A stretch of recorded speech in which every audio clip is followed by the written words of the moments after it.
Vamos a terminar de hacer un par de problemas del tema 3. En concreto, pues uno de ellos es curioso porque es una ecuación que se sale un poco de lo que hemos estado viendo en el tema, pero que se puede tratar de forma idéntica si uno usa...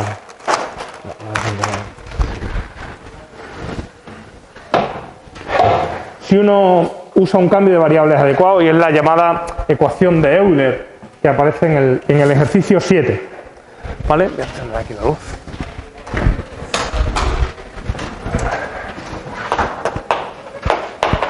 Esta ecuación, pues no es una ecuación de coeficientes constantes, pero tiene una estructura bastante peculiar.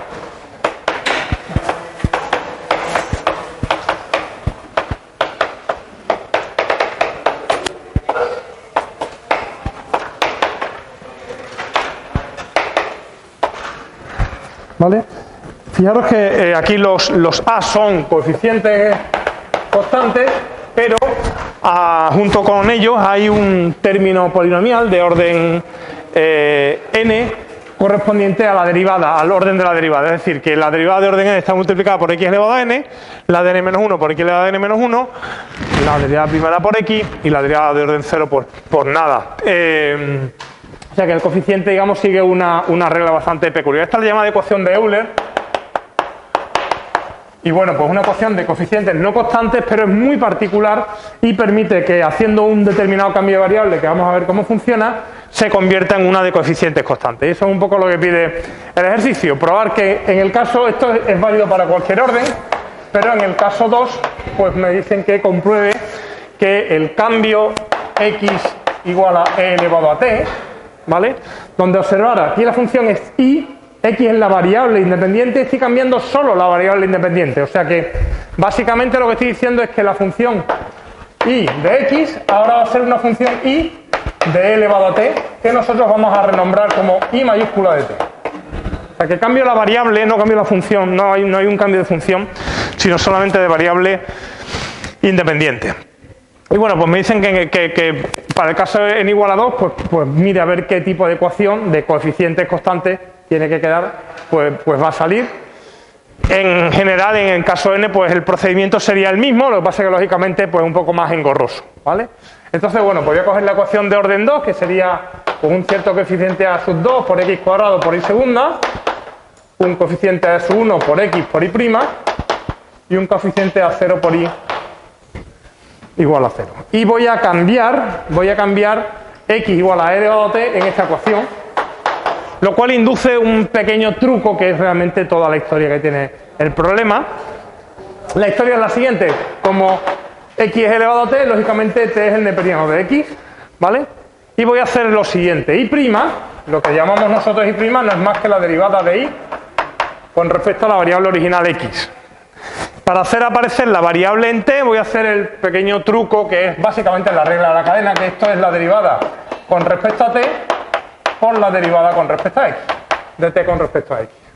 ¿Vale? Es el típico truco que es como jugar con los diferenciales, no se irían los diferenciales y queda lo mismo, que básicamente es decir, porque si meto una función por medio, pues aparece la regla de la cadena. La derivada con respecto a la variable interna es la variable de la función por la derivada de la variable.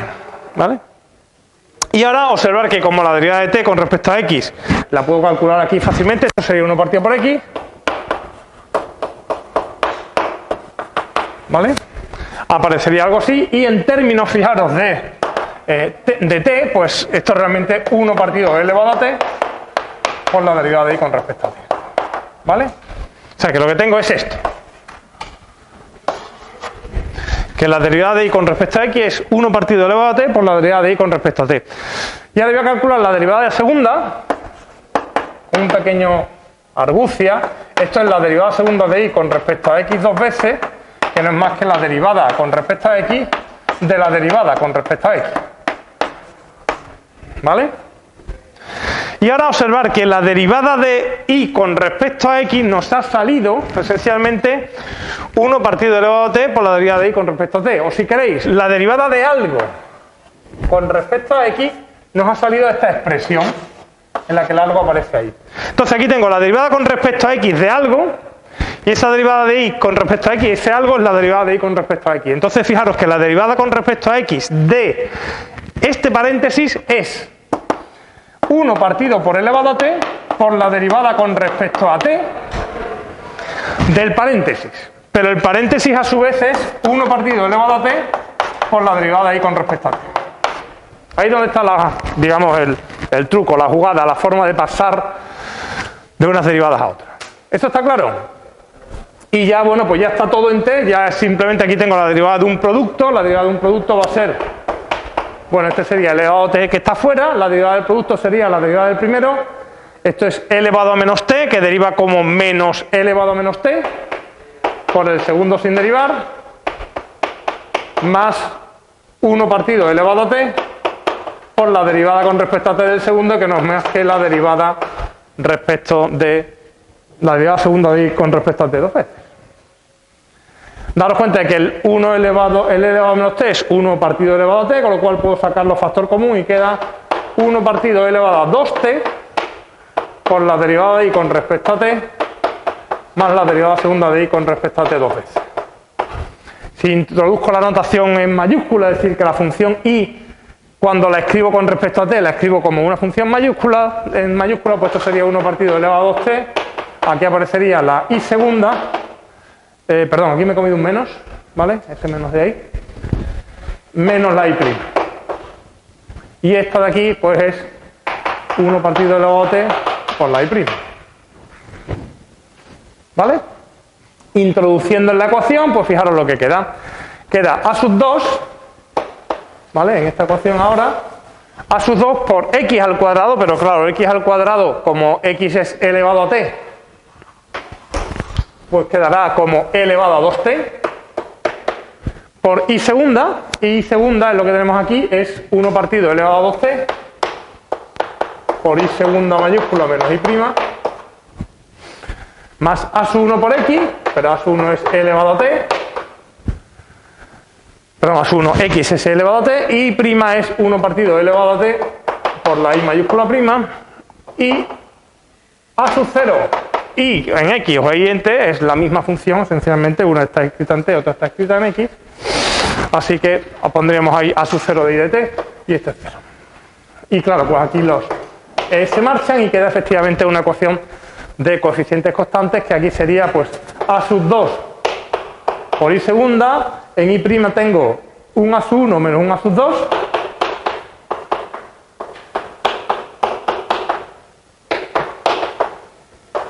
y ahí nos quedaría exactamente esa ecuación, ¿vale? O sea que en el caso n igual a 2, obtener la ecuación de coeficientes constantes es relativamente sencilla. En el caso de igual a 3 más o menos igual, pero claro, todo se va haciendo un poco más grande, pero conceptualmente es el mismo truco, ¿vale? Es darse cuenta de este paso es el fundamental, reescribir la derivada de orden sea como la derivada con respecto a x de algo y darse cuenta de cómo funciona ese algo. Bueno, pues aquí dice realmente el interés está en aplicarlo en un par de ejemplos, que lo vamos a hacer ahora, que sería pues, voy a hacer por ejemplo el a, que es realmente no son ejemplos directos, son pequeñas variantes, porque directo sería simplemente ya traducir lo que hemos hecho. Una pequeña variante que sería el apartado A de este mismo ejercicio, que es calcular pues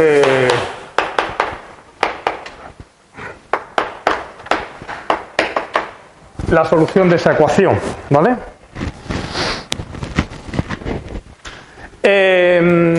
Observar que no es exactamente una ecuación de Euler, porque no concuerda el orden del exponente con el orden de la derivada, es decir, tengo ahí x cuadrado con la y tercera, x con la y segunda y nada con la y', y debería ser un x cubo, un x cuadrado y un x, o bien bajar un orden a la derivada, y eso es justamente el truco. En este caso yo creo que es más o menos evidente. Si en lugar de considerar derivada tercera, segunda y primera, yo le bajo un orden porque no aparece el orden 0, con lo cual yo puedo llamarle a eso y' le llamo v, lógicamente y segunda será v', y tercera será v segunda, y esta ecuación se reescribe como x cuadrado por v segunda menos 3x por v' más 3 por v igual a 0. ¿Vale? O sea que es una ecuación de Euler, pero es una pequeña variante de una ecuación de Euler que se puede conseguir simplemente llamando I'V, y entonces ahí sí que tengo pues esa ecuación en la que aparece el orden el grado del polinomio, el orden exactamente igual. Y bueno, pues diríamos que podríamos aquí proceder, como tenemos ahí la fórmula directamente, aquí A sub 2, A sub 2, A sub 1 y A sub 0, pues son respectivamente 1 menos 3 y 3, así que el cambio x igual a e elevado a t nos producirá una ecuación en la que aparecería, voy a llamarla v mayúscula segunda, ¿vale? La función ahora es la variable t, que este sería, hemos dicho que A sub 2 es 1, A sub 1 es menos 3 y A sub 0 es 3. Aparecería A sub 1 menos A sub 2, es decir, menos 3 menos 1, menos 4 por v', y luego más 3 por v igual a 0. ¿Vale? Esa sería la ecuación de coeficientes constantes correspondiente, y bueno, pues ya la resolveríamos, ¿no? El típico polinomio, esto sería menos 4m más 3 igual a 0, esto tiene soluciones 3 y 1, ¿no? Eso es, y por tanto la v será en t una combinación de e elevado a 3t más b por e elevado a t, ¿vale? Pero como t es el logaritmo de x, ¿vale? Como t es el logaritmo de x, deshaciendo el cambio,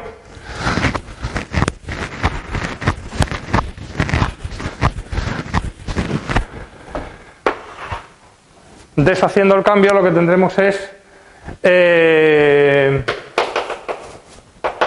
que 3t se convertirá en logaritmo de x al cubo, así que la v de x será a por x cubo más b por x.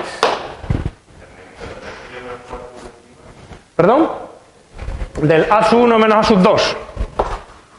Es el término que aparece ahí. Entonces a sub 1 vale menos 3 y a sub 2 vale 1, menos 3 menos 1 menos 4. ¿Vale? O sea que esa sería la v, y daros cuenta de que la i es v', perdón, la i' es v, por lo tanto la i será una primitiva de esta más constante, porque fijaros que lógicamente tiene que salir una constante más, ya que la ecuación original es de orden 3. Entonces esto sería simplemente ax4 partido por 4 más bx cuadrado partido por 2 más c.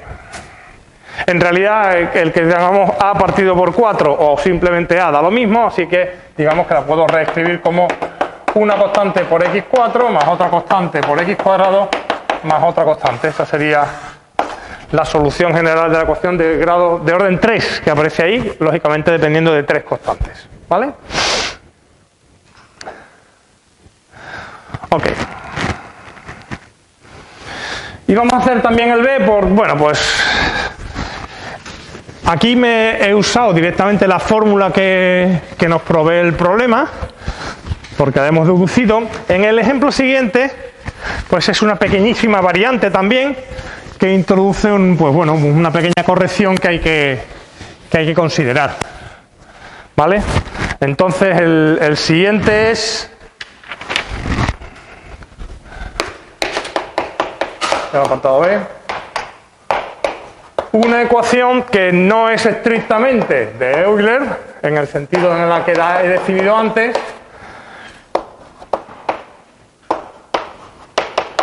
¿vale? Porque no aparece x al cuadrado multiplicando la derivada segunda, sino que aparece un polinomio al cuadrado multiplicando la derivada segunda, el mismo polinomio de grado 1 multiplicando la derivada primera, no aparece nada multiplicando a la derivada de orden 0 en cuanto a polinomio, es decir, tiene la estructura de un polinomio de grado n y el mismo polinomio de grado n en todos los casos. Entonces, bueno, si realmente uno hace el cambio,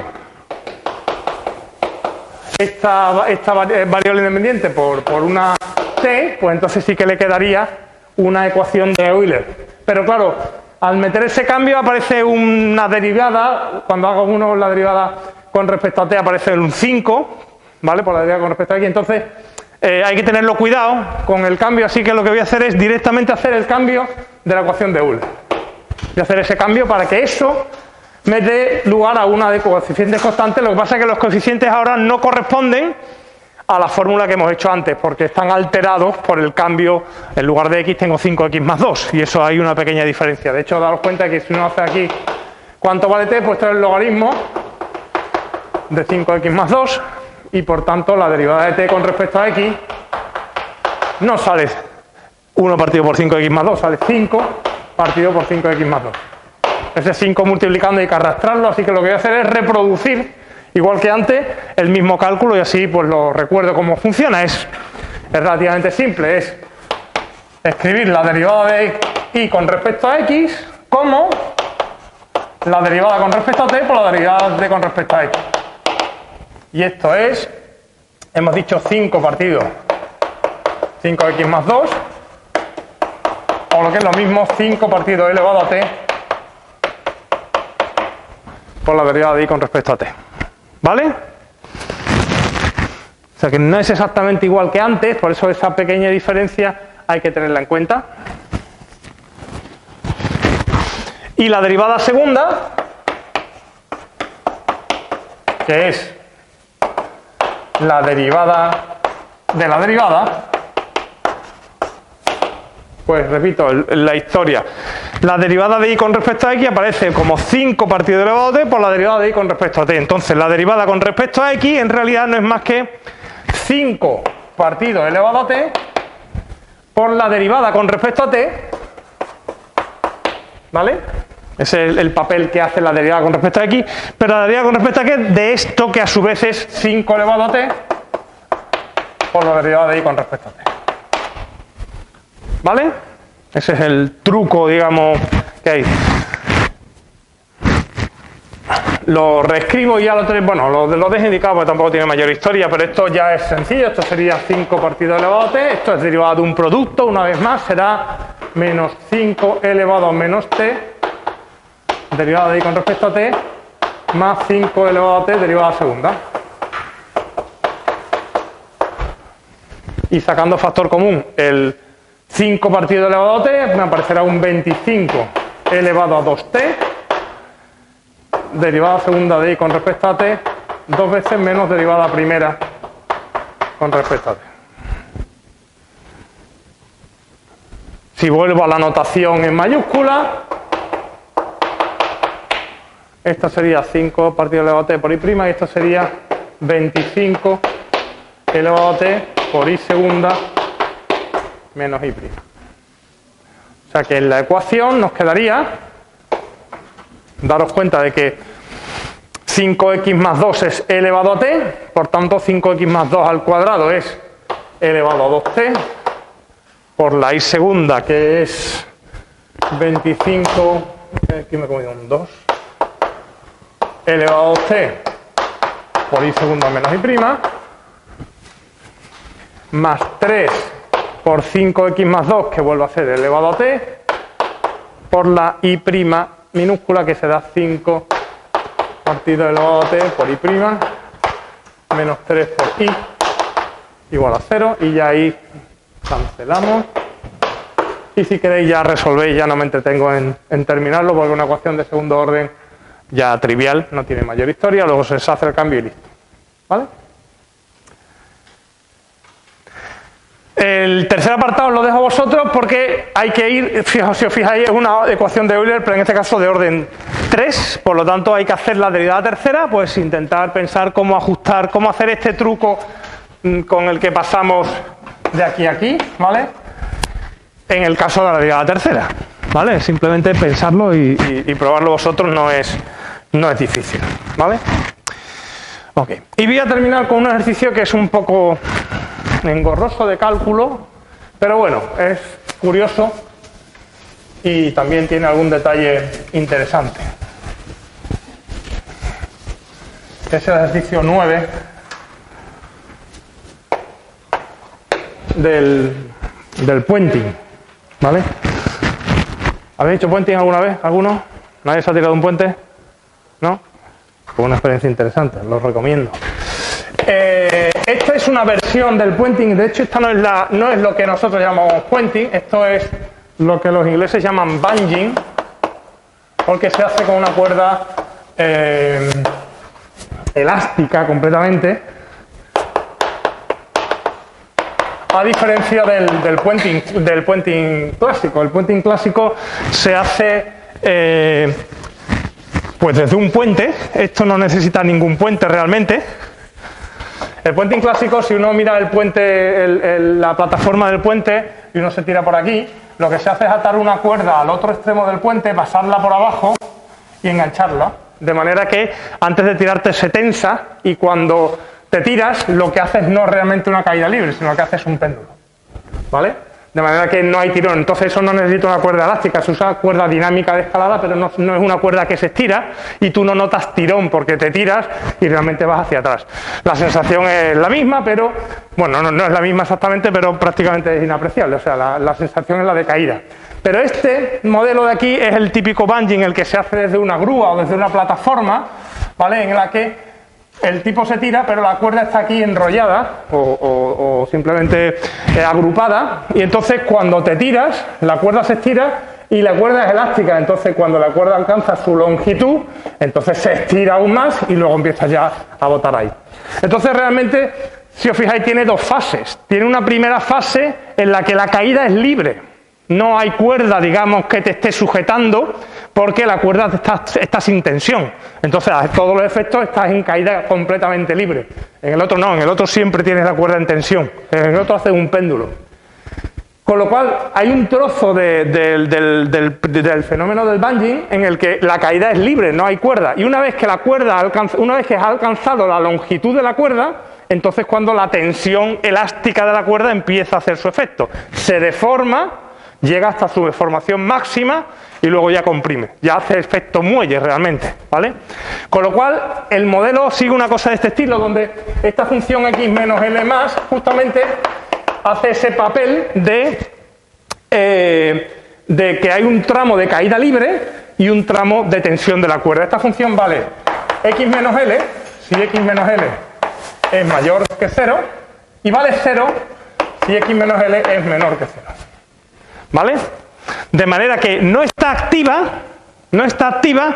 cuando esta longitud es menor que 0, o lo que es lo mismo, cuando x es menor que L, o lo que es lo mismo, cuando la cuerda aún no se ha estirado. Es decir, cuando la posición x aún no ha alcanzado la longitud de la cuerda, L por supuesto la longitud de la cuerda, no lo he dicho, pero está ahí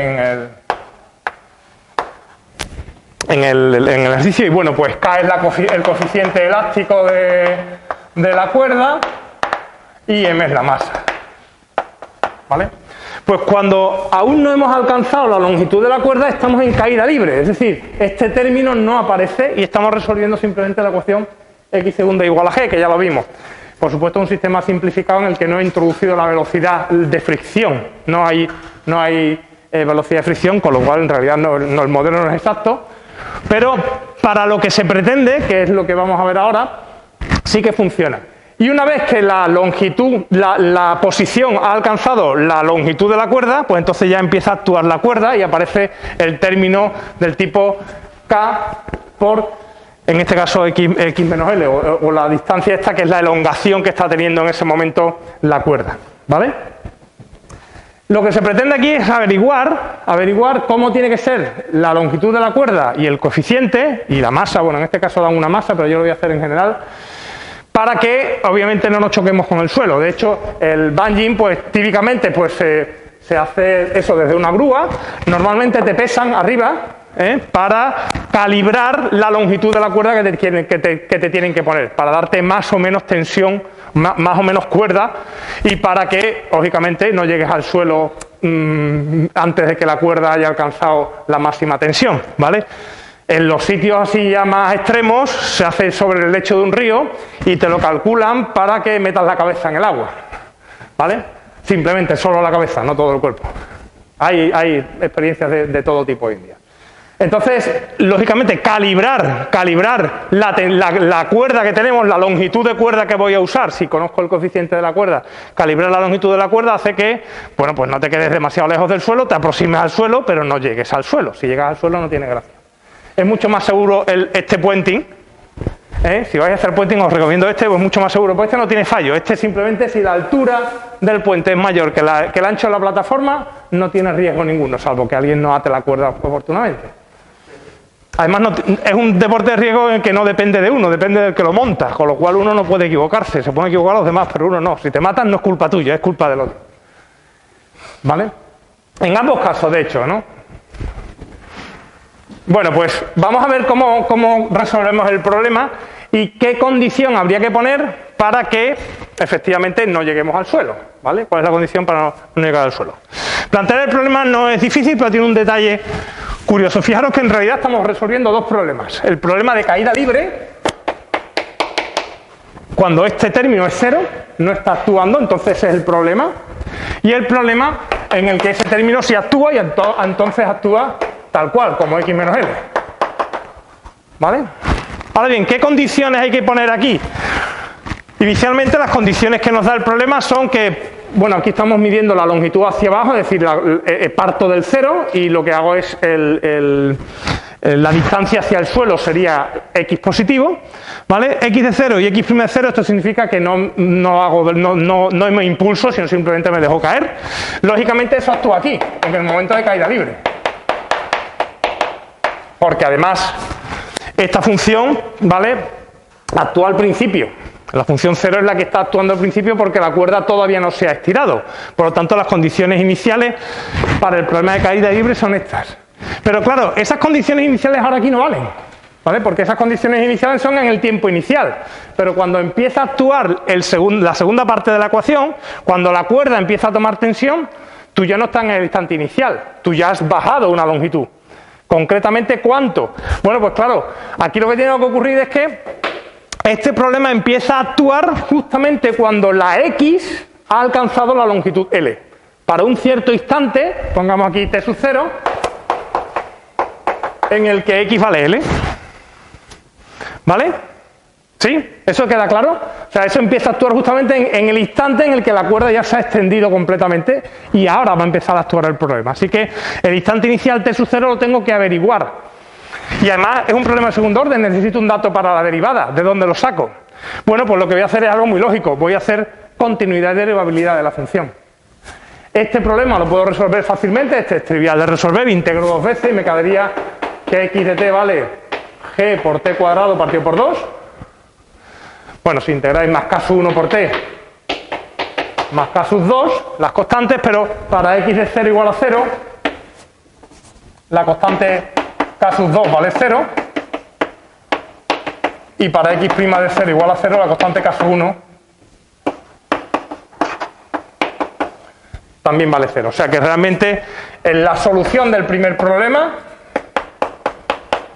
no es más que esa función de aquí. ¿Vale? Bueno, pues repito, para que el movimiento sea continuo, lógicamente, es decir, para que las dos ecuaciones empalmen correctamente, las dos soluciones de un problema y de otro tienen que fluir de forma continua, y entonces lo que espero es que en este instante t sub 0, x de L sea exactamente el mismo que aquí. Por lo tanto, puedo calcular quién es ese t sub 0. X de t sub 0 tiene que ser L en los dos casos, para que sea la misma solución. Así que g por t sub 0 cuadrado partido por 2 tiene que ser igual a L y por tanto t sub 0 es la raíz de 2L partido por g. ¿Vale? Por supuesto la positiva nada más, la negativa no tendría sentido en este problema porque el tiempo va hacia adelante, no hacia atrás. Así que realmente esta condición se traduce en que la raíz de 2L partido por g sea igual a L, ¿vale? Y la condición de la derivada, pues la misma, voy a calcular la derivada en este instante y voy a hacer que empalme. Entonces en este caso la derivada de x' de t sería g por t, pues por tanto x' en t sub 0 tiene que ser igual a g en t sub 0, o sea que aquí x' en raíz de 2L partido por G, ¿vale? Tiene que ser exactamente igual a G por raíz de 2L partido por G. Y esto en realidad, esta G la puedo meter dentro, queda raíz de 2L. ¿Vale? Ok, bueno, pues hasta aquí, digamos, lo que sería la parte teórica más compleja del problema, que es hacer que los dos problemas enganchen y que enganchen correctamente. ¿Vale? En realidad tengo que resolver dos problemas para cada parte de la función y la historia está en que haya compenetración de que la solución pues sea parte de la misma función. Entonces, pues eso, resuelvo este problema con las condiciones iniciales y resuelvo este problema ahora con estas condiciones. Resolver este problema no es difícil porque fijaros que es un problema de segundo orden sencillito. Aquí esto quedaría G más KL partido por M. Todos son coeficientes constantes, supuestamente K, L, M y G son constantes, por lo tanto fijaros que es un problema de segundo orden cuya ecuación homogénea es esa de ahí. K y M son constantes positivas, la constante de elasticidad de un muelle de una cuerda es positiva, la M es positiva, por lo tanto el polinomio característico aquí sería M cuadrado más KM igual a 0 y eso tiene raíces complejas, por lo tanto la solución de la ecuación homogénea vendrá dada por una constante por el coseno de la raíz de KMT más otra constante por el seno de la raíz de KMT. ¿Vale? Ahí no hay mayor historia. Y luego la solución particular también es muy sencilla porque como tengo una constante a la derecha, me bastará con ajustar una x que sea constante porque la derivada segunda va a ser 0 y desaparecerá. Entonces yo creo que es sencillo ver que una solución particular es constante y sería en este caso m partido por k por g más kl partido por m, ¿no? Si ponéis eso como solución particular, pues efectivamente verifica la ecuación de forma trivial. Eso es una constante, dependerá de todos esos números, pero son números. Lo voy a escribir un poquito más cómodo. Esto sería mg partido por k más el m se va, el k se va y queda l. Va a ser. Por tanto, la solución general en este caso es esta. A coseno de la raíz de km por t más b seno de la raíz de kmt más la solución particular que es esa constante de ahí. ¿Vale? Tengo que fijar las constantes, lógicamente con los datos iniciales, lo cual es más largo de escribir realmente que de hacer, porque meter ahí los datos iniciales, fijaros que sería pues poner una primera ecuación aquí, la voy a reescribir aquí. Entonces, cuando pongo t igual a la raíz de 2L partido por G en esta ecuación y lo igualo a L, me va a quedar A coseno de raíz de K partido por M por raíz de 2L partido por G más B seno de lo mismo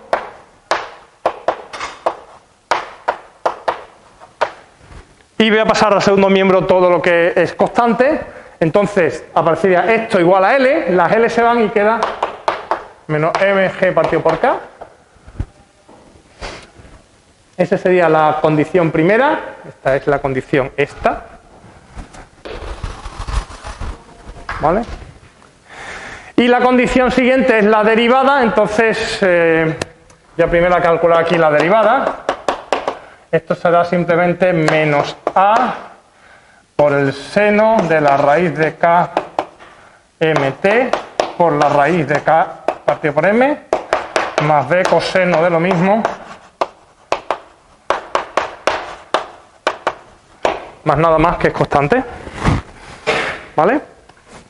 Por lo tanto, esta condición x' tiene que ser igual a la raíz de 2LG me voy a sacar ese factor común y me lo voy a llevar al otro lado ya, de manera que me quede aquí menos A seno, sustituyendo T en el punto,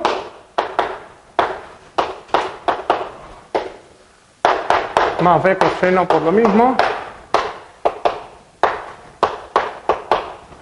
y aquí me quedará raíz de 2 LG multiplicado, hemos dicho, por la raíz de MK. ¿Vale? Lo he hecho así para que me quede un sistema, fijaros que es un sistema muy bonito, porque es A coseno, B seno de lo mismo, menos A seno, B coseno de lo mismo. Si miráis la matriz del sistema tiene determinante 1, porque sería coseno cuadrado más seno cuadrado de lo mismo, y entonces resolver el sistema sería simplemente aplicar Cramer ahí de forma más o menos limpia. Os voy a decir cuánto saldría el A, que sale un tocho, pero bueno, pues no es controlable. El A sería poner esto en la primera fila y hacer el determinante, sería este por este, que sería menos mg partido por k por el coseno,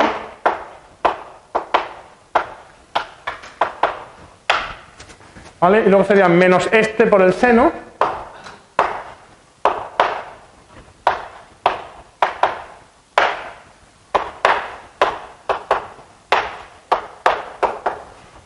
partido por el determinante, pero dicho el determinante es 1, y lo mismo para el B.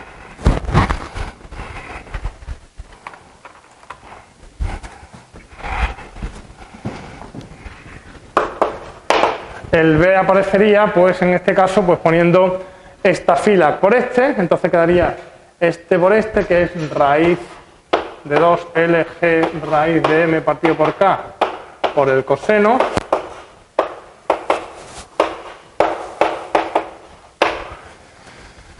¿vale? Y luego sería este por este, que sería menos por menos más, con el menos del determinante menos mg partido por k por el seno.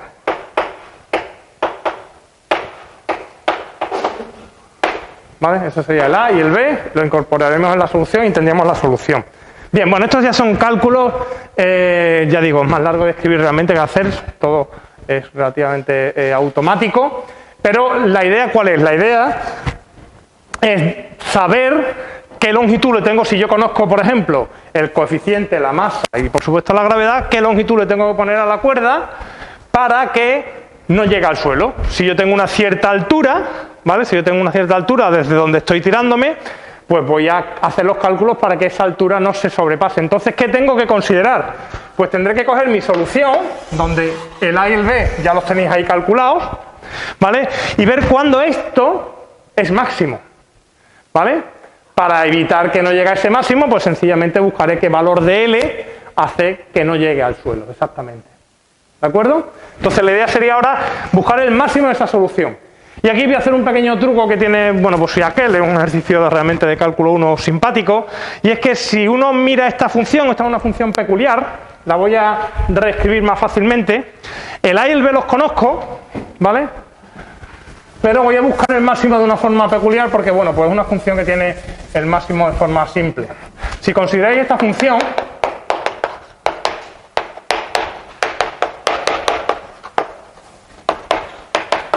¿vale? Si consideráis esa función, esa es una función que es una suma de un coseno y un seno a la misma frecuencia, eso es fundamental, multiplicados por el mismo W, pero posiblemente el A y el B sean distintos. Imaginaros que el A y el B son fijos, que de hecho allí son fijos, en base son un tocho grande, pero son dos valores ya fijos.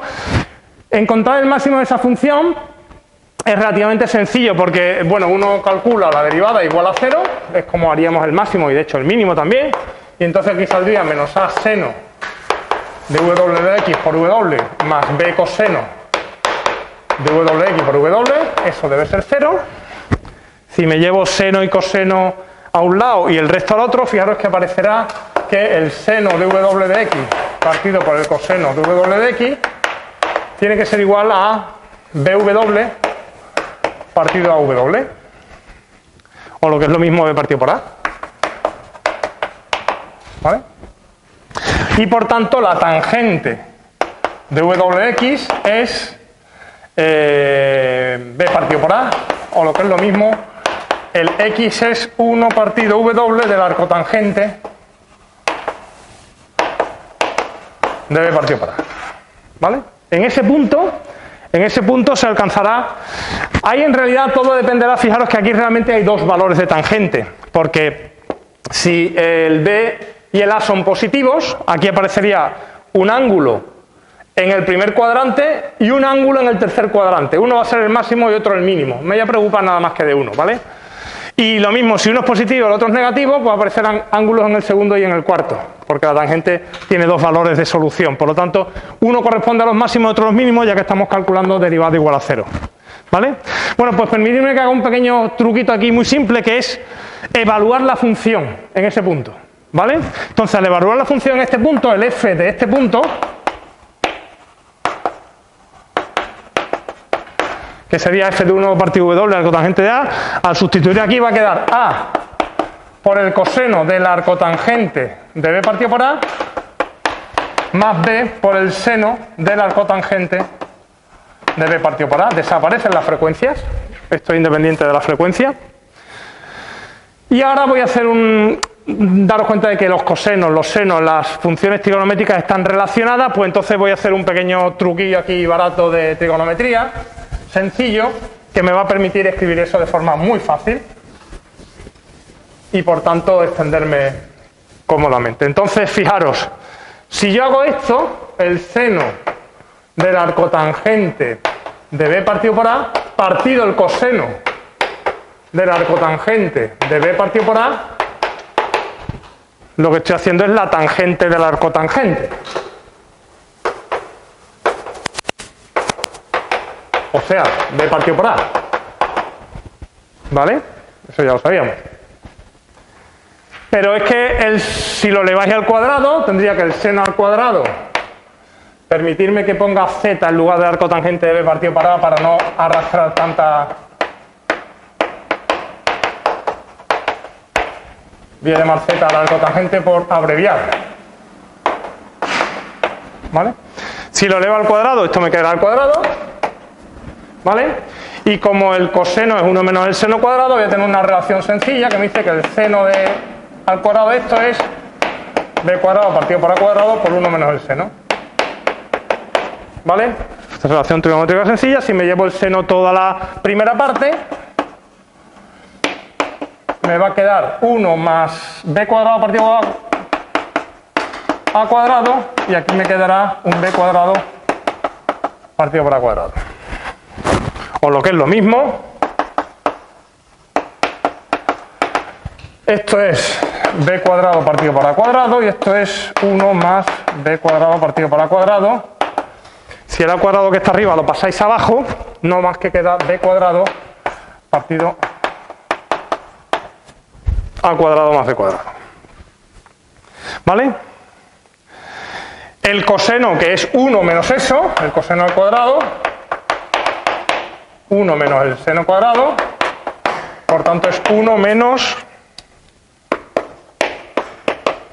esto de aquí, dame medio minuto y termino, esto no es más que a cuadrado más b cuadrado, y esto saldrá a cuadrado más b cuadrado menos b cuadrado, que no es más que a cuadrado partido por eso. ¿Vale?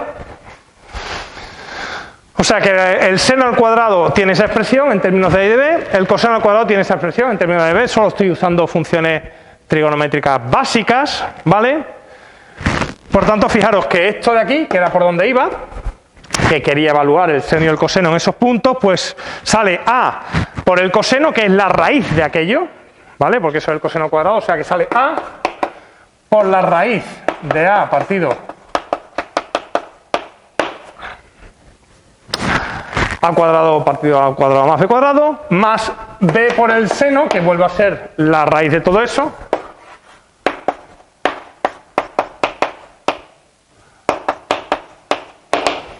sacando los b de la raíz y haciendo cuenta trivial, esto directamente sale raíz de a cuadrado más b cuadrado. ¿Vale?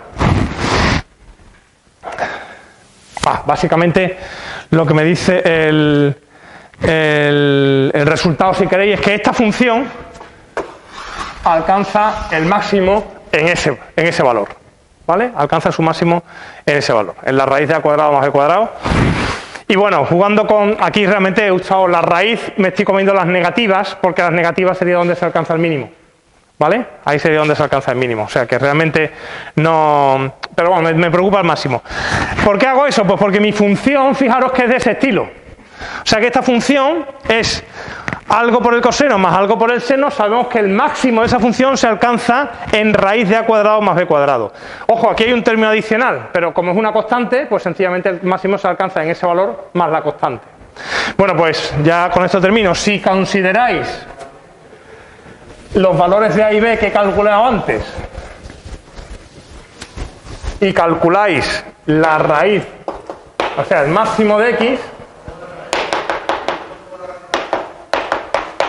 se alcanza en raíz de a cuadrado más b cuadrado más mg partido por k más l. Esa es la mayor longitud que va a recorrer la caída, ¿vale? Si esto es menor que una longitud L0 al suelo, pues garantizamos que el salto es seguro. Insisto, no es el sistema no está perfectamente hecho porque no se ha tenido en cuenta el rozamiento, pero tened en cuenta que aquí simplemente estoy viendo hacia dónde voy a llegar. De hecho, al no quitar rozamiento, en teoría me prolongaría más, o sea que, bueno, pues uno más o menos puede usar este cálculo. Si hacéis ese cálculo queda una cosa muy limpia, ¿vale? Queda una cosa bastante limpia que yo creo tener por ahí, os la digo y ya está. Sale que la raíz de m cuadrado g cuadrado partido por k cuadrado más 2lgm partido por k más mg partido por k más l debe ser menor que el 0. Pasa bastante limpio, o sea, son valores calculables, ¿ok? Bueno, era un poco de curiosidad lo de esta función, realmente un ejercicio de cálculo 1, pero bueno. Ok, seguimos mañana.